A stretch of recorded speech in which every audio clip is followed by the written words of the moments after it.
இப்போ நாம் வந்து காம்பினேட்டர்ஸ் பார்க்கலாம். காம்பினேட்டர்ஸ்னால் ரிலேஷன்ஷிப் பிட்வீன் செலக்டர்ஸை டிஃபைன் பண்ணுறதா வந்து காம்பினேட்டர்ஸ். காம்பினேட்டர்ஸ் வந்து 4 டைப்ஸ் இருக்குது. Descendant Combinator, child Combinator, adjacent sibling Combinator, general sibling Combinator. இந்த 4 டைப் எப்படி யூஸ் பண்ணலாம், என்னென்ன இதோட ஃபீச்சர்ஸ், இதெல்லாமே நம்ம வந்து கோடிங்கோட பார்க்கலாம் வாங்க. நம்ம ஃபஸ்ட்டு டிசெண்டன்ட் காம்பினேட்டர் பார்க்கலாம். டிசெண்டன்ட் காம்பினேட்டர் எப்படி யூஸ் பண்ணுறதுன்னா, ஃபஸ்ட் நான் இதுக்குள்ள ஒரு டிவ் ஓப்பன் பண்ணுறேன். அந்த டிவ்வுக்கு ஒரு நேம் கொடுக்குறேன், ஒரு கிளாஸ் நேம் கொடுக்குறோம். ஃபர்ஸ்ட் டிவ்னு ஒரு கிளாஸ் நேம் கொடுத்துருக்கோம் இல்லையா.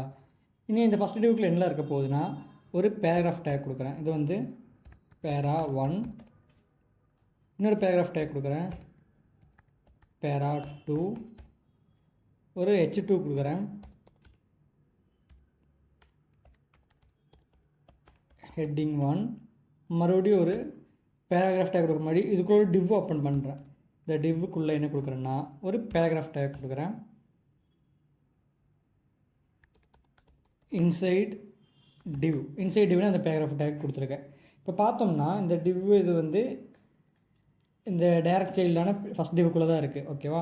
இப்போ நான் காப்பி பண்ணுறேன், ஃபஸ்ட் டிவ் வந்து ஸ்டைல் பண்ண போகிறோம். ஓகேவா. இப்போ நான் வந்து டாட் போட்டு ஃபஸ்ட் டிவ். இப்போ நான் என்ன பண்ண போகிறேன்னா, இந்த ஃபஸ்ட்டு டிவ்வுக்குள்ள இருக்கிற எல்லா பேராகிராஃப் டேகையுமே ஸ்டைல் பண்ண போகிறேன். இப்போ என்ன பண்ண போகிறேன், எல்லா H2 டேக். இப்போ நான் இந்த ஃபஸ்ட் டிவ்வுக்கு வந்து கலர் க்ரீன் கொடுத்துட்டேன்னா பார்த்தீங்கன்னா இந்த H1 டேக்கும் கலர் க்ரீன் அப்ளை ஆயிடுச்சு, இந்த பேராகிராஃப் டேக்கும் அப்ளை ஆயிருக்கு, இந்த இன்சைட் இருக்கிற அந்த டிவ்வுக்குள்ள இருக்கிற பேராகிராஃப் டேக்குமே அப்ளை ஆயிருக்கு இல்லையா.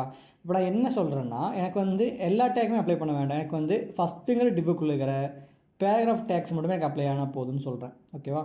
அப்புறம் இப்போ என்ன பண்ண போகிறேன்னா, ஒரு ஸ்பேஸ் விட்டு ஸ்பேஸை வந்து டிசெண்டன்ட் காம்பினேட்டரோட சிம்பிள் வந்து ஸ்பேஸ், ஒயிட் ஸ்பேஸ், ஒரு ஸ்பேஸ் போட்டு பீன்னு டிக்ளேர் பண்ணுறேன். பார்த்தீங்கன்னா தெரியும், பேராகிராஃப் டேக்ஸ் மட்டும் தான் ஸ்டைல் ஆகிருக்கும், நமக்கு வந்து இது ஸ்டைல் ஆகிருக்காது. ஹெட்டிங் H2 டேக் ஸ்டைல் ஆகலை. ஸோ இந்த பீங்கிற செலக்டர் யூஸ் பண்ணதுனால ஃபஸ்ட்டு டிவ்வுங்கிற ஒரு டிவ்வுக்குள்ளே இருக்கிற ஃபஸ்ட்டு அப்போ இந்த டிவ்வுக்குள்ளே இருக்கிற இந்த ஃபஸ்ட்டு பேராகிராஃப், பேரா 2, அப்புறம் இந்த டிவ், இது 3 தான் வந்து ஸ்டைல் அப்ளை ஆகிருக்கு. இதுதான் வந்து டிசெண்டன்ட் காம்பினேட்டர், அதாவது ஸ்பேஸ் யூஸ் பண்ணி நம்ம டிஃபைன் பண்ணுவோம் இது எதை செலக்ட் பண்ணுது. இப்போ உங்களுக்கு கிளியராக இருக்குது இல்லையா. நெக்ஸ்ட் வந்து நம்ம சைல்டு காம்பினேட்டர் என்னென்னு பார்க்கலாம். இந்த சைல்டு காம்பினேட்டர்னால் நம்ம ஸ்பேஸுக்கு பதிலாக ரைட் ஆங்கிள் யூஸ் பண்ணுவோம், கிரேட்டர் தென் சிம்பிள் யூஸ் பண்ணுவோம். இப்போ உங்களுக்கு பார்த்து தெரியும் எதெல்லாம் ஸ்டைலாக இருக்குதுன்னு தெரியும். 2 பேரா 1 பேரா 2 ஸ்டைலாக இருக்குது. ஏன் இது ஸ்டைலாக, இன்சைட் டிவ் வந்து பேராகிராஃப் டேக் ஸ்டைலாக இல்லை, நம்ம கொடுத்துக்கிறது வந்து இந்த டிவ் நேம் தான். அப்போ இந்த டிவ்வுக்குள்ளே வந்து இந்த பேராகிராஃப் டேக்குமே இருக்குது. டிசெண்டன்ட் செலக்டர் யூஸ் பண்ணும்போது இந்த டேக் வந்து ஸ்டைல் ஆகுது. அப்போ ஏன் இது ஸ்டைல் ஆகலைன்னா, நம்ம இந்த சிம்பிளோட மீனிங் வந்து டைரக்ட் சைல்டு, அதாவது இந்த டிவோட டைரக்ட் சைல்டில் இருக்கிற பேராகிராஃப் டேக் மட்டும்தான் ஸ்டைல் பண்ணும். அப்போ இந்த டிவில் டேரெக்டாக இருக்கிற பேராகிராஃப் டேக் யார், பேரா 1 பேரா 2 மட்டும்தான் டேரக்ட் சைல்டு. இந்த பி வந்து இன்டைரக்ட் சைல்டு, அதாவது இந்த டிவ்வுக்குள் இன்னொரு டிவ்வுக்குள்ளே இருக்குது, இன்னொரு டிவோட சைல்டு தான் வந்து இது. ஃபார் எக்ஸாம்பிள் ரியல் வேல்யூ சொல்லணும்னா, இது வந்து ஒரு பேரண்ட்டு, இது வந்து அந்த பேரண்டோட பையன். அப்போ இந்த பேராகிராஃப் டேகுக்கும் இந்த டிவ்வுக்கும் என்ன சம்மந்தம்னா, இந்த பேராகிராஃப் டேகோட தாத்தா, கிராண்ட் ஃபாதர் மாதிரி தான் இந்த டிவ் இருக்கும். ஆனால் ஸ்ட்ரெயிட் ஃபாதர் வந்து இந்த டிவ். ஆனால் இந்த டிவ்வுக்கு வந்து இந்த பேராகிராஃப் டேக்கு வந்து ஸ்ட்ரெயிட் ஃபாதர் யாருன்னு கேட்டோம்னா இந்த டிவ் தான். ஃபஸ்ட் டிவ்வோட ஸ்ட்ரெயிட் சைல்டு தான் வந்து இந்த பேராகிராஃப் டேக். கிளியராக இருக்குது உங்களுக்கு. இதுதான் வந்து சைல்டு காம்பினேட்டர். நெக்ஸ்ட் வந்து அட்ஜசன்ட் சிப்ளிங் செலக்டர்னா என்னென்னு பார்ப்போம். அட்ஜசன்ட் சிப்ளிங் செலக்டர் போகிறதுக்கு முன்னாடி நான் இங்கே 2 இது போடுறேன். இப்போ இந்த டிவ் இங்கே எண்ட் ஆகுது இல்லையா, அந்த டிவ் எண்ட் ஆகுது. இங்கே வெளியே 2 பேராகிராஃப் டேக் போடுறேன், 2 பேராகிராஃப் டேக் போடுறோம். ஃபஸ்ட்டு பேராகிராஃப் அவுட் சைட் பேரா 1, கீழே அவுட் சைட் பேரா 2, இந்த 2மே போட்டிருக்கேன். இப்போ நான் இதை என்ன பண்ண போகிறேன்னா, இப்போ இங்கே அட்ஜசன்ட் சிப்ளிங் காம்பினேட்டர் யூஸ் பண்ண போகிறோம். அது எப்படி நம்ம மீன் பண்ணுவோம்னா, ப்ளஸ் சிம்பிள் போட்டு. இப்போ நான் ஃபஸ்ட்டு டிவ், அதாவது இந்த ஃபஸ்ட்டு டிவ் இங்கே ஸ்டார்ட் ஆகி இங்கே எண்ட் ஆகுது, ப்ளஸ் அதாவது அட்ஜசன்ட் காம்பினேட்டர் யூஸ் பண்ணி பீன்னு போட்டிருக்கேன், பேராகிராஃப் டேக். இதோட மீனிங் என்னென்னா, இப்போ அவுட்புட்டில் பார்த்தா உங்களுக்கு தெரியும், அவுட் சைட் பேரா 1ங்கிறது ஸ்டைலாக இருக்குது. அதாவது இதோட மீனிங் என்னென்னா, இந்த டிவ், அதாவது ஃபஸ்ட்டு டிவ்னு போட்டுக்கணும் இல்லையா, இதை முடிஞ்சு வர்ற ஃபஸ்ட்டு பேராகிராஃப் டேக்.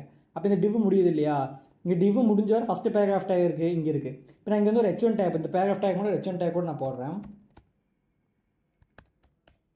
டைட்டில்னு இருக்கு இல்லையா? இப்போ இந்த டைட்டிலுக்கு கீழே தான் என்ன இருக்குது, அவுட் சைட் பேராகிராஃப் டேக் இருக்குது. இப்போ அது முடிஞ்ச ஒரு டிவ் வருதா இல்லையா? வரல. அப்போது டேரெக்டாக வந்து அது முடிஞ்சதுமே ஒரு சைல்டு வரணும்.